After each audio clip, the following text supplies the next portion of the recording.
అందరికీ శుభ సాయంత్రం అండి. మనం చాలా తెలివైన వాళ్ళం అనుకుంటూ ఉంటాము.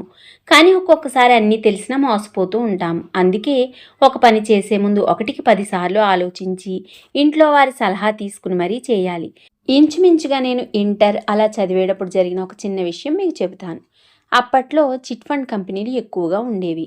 బ్యాంకుల్లో అంతగా వడ్డీలు కూడా ఉండేవి కాదు.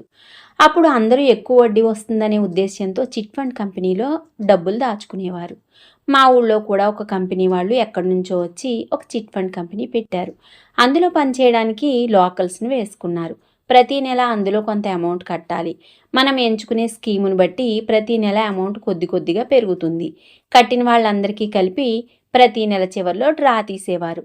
వాళ్ళు ఎంత అమౌంట్ అయితే పాడుకుంటారో ఆ అమౌంట్తో పాటు పెద్ద పెద్ద గిఫ్ట్లు కూడా ఇచ్చేవారు. కొంతమందికి చిన్న గిఫ్ట్లు కూడా తగిలేవి.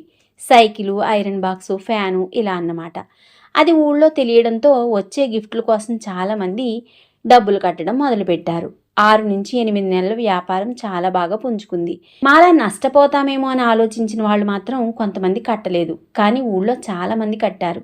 దాంతో పెద్ద మొత్తంలో అమౌంట్ రావడంతో ఆ లక్షల రూపాయలు తీసుకుని కంపెనీ ఎత్తేశారు. కట్టిన వాళ్ళందరూ ఊళ్ళో వర్కర్స్ని పట్టుకున్నారు.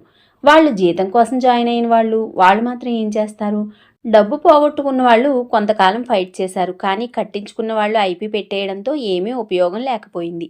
ఇదంతా ఎందుకు చెబుతున్నాను అంటే మనకు ఆశ చూపిస్తున్నారు అంటే ఖచ్చితంగా అందులో ఏదో మోసం ఉండొచ్చు అని మనం అనుకోవాలి. ఏదైనా సరే మోతాదుకు తగినంత ఉంటేనే అది పనిచేస్తుందని నమ్మాలి. మోతాదుకు మించితే అది ఖచ్చితంగా అనర్థానికే దారితీస్తుంది.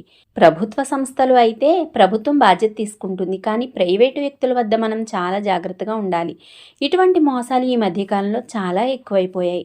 చదువుకోని వారితో పాటు చదువుకున్న వాళ్ళు కూడా భారీగా నష్టపోతున్నారు, మోసపోతున్నారు. అందుకే మనం వాళ్ళకి ఇచ్చేదానికంటే వాళ్ళు మనకు రెట్టింపు ఇస్తామని, ఇంకేదో ఇస్తామని ప్రలోభ పెడితే మాత్రం అటువంటి వారిని నమ్మకూడదని చెప్పడానికి ఈ 4 మంచి మాటలు. వీడియో నచ్చితే లైక్ అండ్ సబ్స్క్రైబ్. మరొక మంచి వీడియోతో మీ ముందుకు. నమస్తే.